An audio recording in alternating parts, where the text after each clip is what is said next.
This is Why Humans Never Eat Predator Meat by T.P. Dossier and Factory Frequency. Great. What a beautiful name. Yeah. I think it's because since they eat plants, we get more like nutrients from like the plants. Like it's like eating vegetables while eating meat at the same time. So it's like, tell me if I'm chatting. Stops us? Something specific, something we never really questioned. And the answer is not what you think. Most people assume it is just a cultural thing, a taboo. We don't do that. But that is only the surface. Underneath, there is a biological reason, That a might chemical reason, and a reason buried so deep in your evolutionary memory that your body already knew the answer before science confirmed it. Stay with this all the way to the end, because the last part is not really about predators at all. It is about you and what you are made of. Let us start with the most obvious question. Could you even eat a lion if you wanted to? The answer is yes. Technically, the meat is not poisonous in the way that a mushroom might be. You would not drop dead from a single bite. Some people have eaten lion, some indigenous hunters in history have eaten wolf. There are accounts of people cooking bear, alligator. okay. I feel like that's like obvious though. Like there's people in like first world countries, whatever, that like literally hunt. Um, so they actually that's I'm wild. I'm sure they don't do that, but we used to hunt like woolly man. We're not predators. Great. I'm wilding. We hunt saber tooth tigers back in the day. Other stuff, you know what I'm talking about, bro. Shut up. Shark. So the meat exists, the option exists, but there is a reason that almost no culture on Earth built a tradition around eating predators. And that reason is one of the most elegant laws in all of nature. Bro, I ate alligator this one time. I was at a steakhouse, and for the appetizer, I ate alligator, bro. It was genuinely beautiful. Pretty sure I'm not supposed to be eating reptiles, but oh my god, alligator. It tastes like better than chicken, bro. But it's like it's red meat, but it kind of tastes like chicken, like kinda. Which is weird, No. but it tastes better. I don't know. It's beautiful. It is called the 10% rule. Here is what it means. Every time energy moves up the food chain, 90% of it disappears. A blade of grass holds energy from the sun, a deer eats the grass, but the deer only keeps about 10% of that energy. The rest is burned, lost as heat, used to keep the deer moving and breathing. Now a lion eats the deer. Same thing. Okay, that's kind of what I was saying.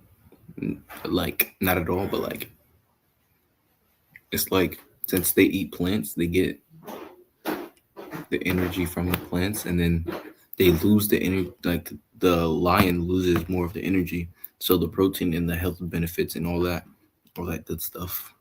The lion basically like loses out on the nutrients. So when we eat a predator that already lost some of the nutrients, we lose more of the nutrients than if we had just ate the deer that the lion ate. See what I'm saying? The lion only keeps 10% of the deer's energy. So by the time you are sitting at the top of the food chain, you are feeding on the leftovers of leftovers. Think about what that means in practice. A lion needs to eat around 15 to 20 pounds of meat just to survive This is basically like if you had eaten a lion that just ate a deer, you're getting 1% of the deer. a single day. That is an enormous cost, an enormous amount of prey, burned down to just enough to keep one lion alive. Now imagine you are a prehistoric human. You are hungry. You have a choice. I know a Do couple you risk your life fighting a myths. lion for 15 pounds of low energy meat? Or do you hunt the deer, which costs you far less danger and gives you far more bang for your calorie? The math was obvious. The answer was always obvious. You go for the prey, not the predator. But here is where it gets stranger, because the energy problem is only part of the story. The other part is invisible, and it is sitting inside every apex predator alive today. It is called biomagnification. Here is how it works. Toxins enter the food chain at the bottom, pollutants in water, heavy metals in soil, chemicals absorbed by plants and tiny creatures. A small fish eats thousands of tiny organisms. It absorbs a small dose of toxin each time, not enough to kill it, but it builds up. A bigger fish eats thousands of small fish. Now the toxin is concentrated, higher dose. Still survivable. Then a predator fish eats thousands of medium fish. The toxin concentrates again. By the time you reach the top, the concentration is not just slightly higher. It can be millions of times higher than it was at the bottom. This is not a theory. This is measurable. This is documented. In 1966, a scientist named Charles Worster studied eagles dying along the Know that Great guy. Lakes. The eagles were not being poisoned directly. They were eating fish. But those fish had absorbed DDT, a chemical pesticide, through the whole chain below them. The DDT had concentrated so much by the top that the eagles' eggs were cracking before they could hatch. The eagles were dying not from what they ate, but from everything their food had eaten before them. This is what sits inside every predator: mercury.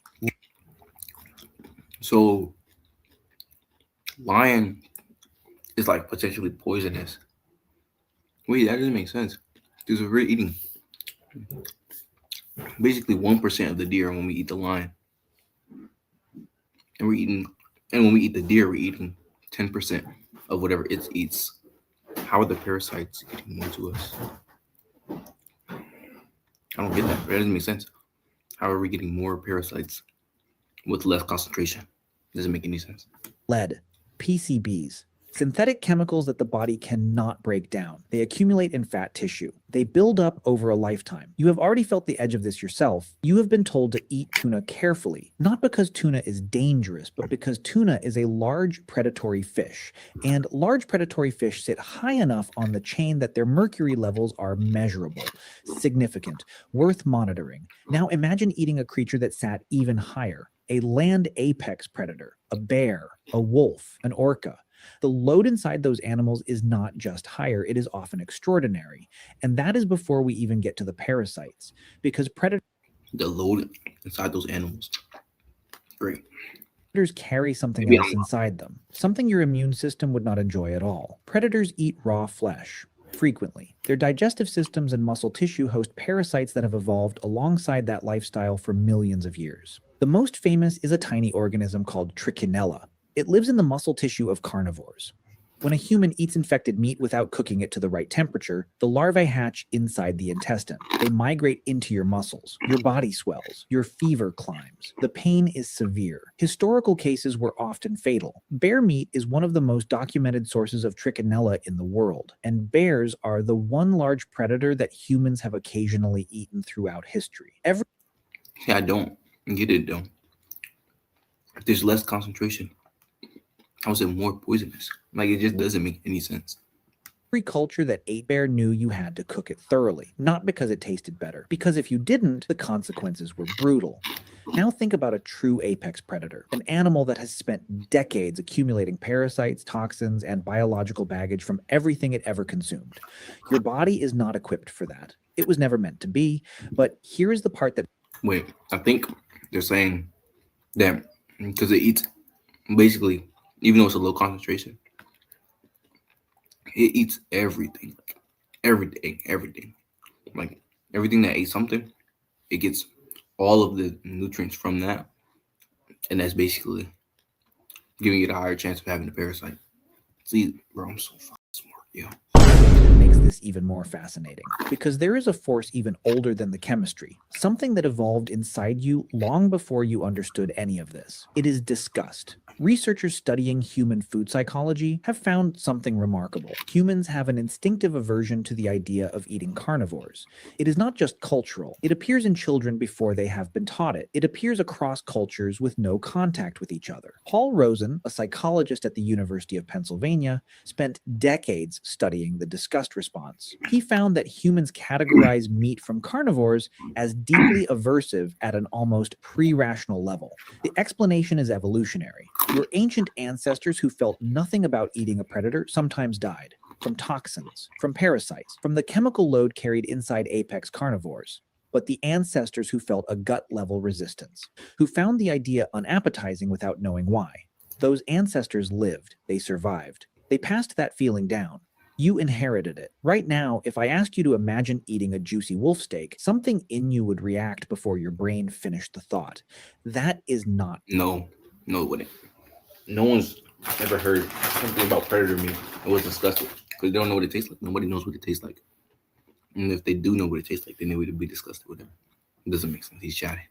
Culture. That is millions of years of your ancestors surviving exactly the situations that killed the others.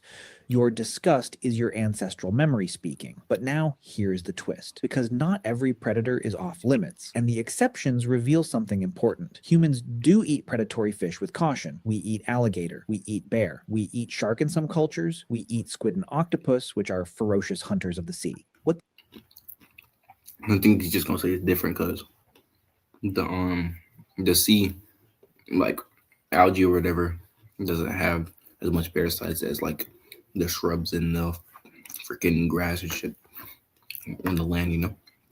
these have in common is that they sit just low enough on the chain or are consumed just rarely enough So I'm chatting, okay, my fault.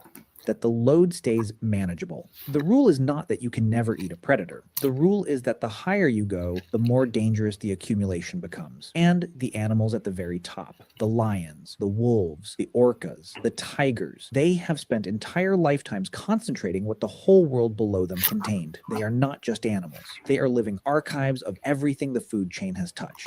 And eating them would mean consuming all of that, compressed, stored, waiting. Your body knew this. Your ancestors learned it the hard way so you wouldn't have to. Now, here is the part that will change how you look at your next meal. Every animal you have ever eaten, the chicken, the beef, the fish, every single one of them sat low enough on the chain that the chemical load was survivable, low enough that the parasite risk was manageable, low enough that your ancient disgust response didn't fire. The food you eat every single day is the result of millions of years of selection pressure. You didn't choose it randomly.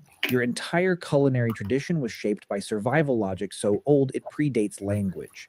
The cow on your plate is not just food. It is the result of a biological calculation your ancestors ran for generations without ever writing it down.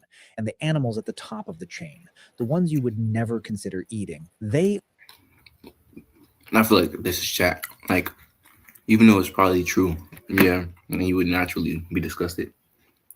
Nobody's eating predator meat. So nobody's like, oh, let me not get predator meat. No, like it's not available. Nobody can find it. Nobody's just out there hunting like lions and shit. Like obviously, if we could have predator meat, maybe this would be true, but we can't.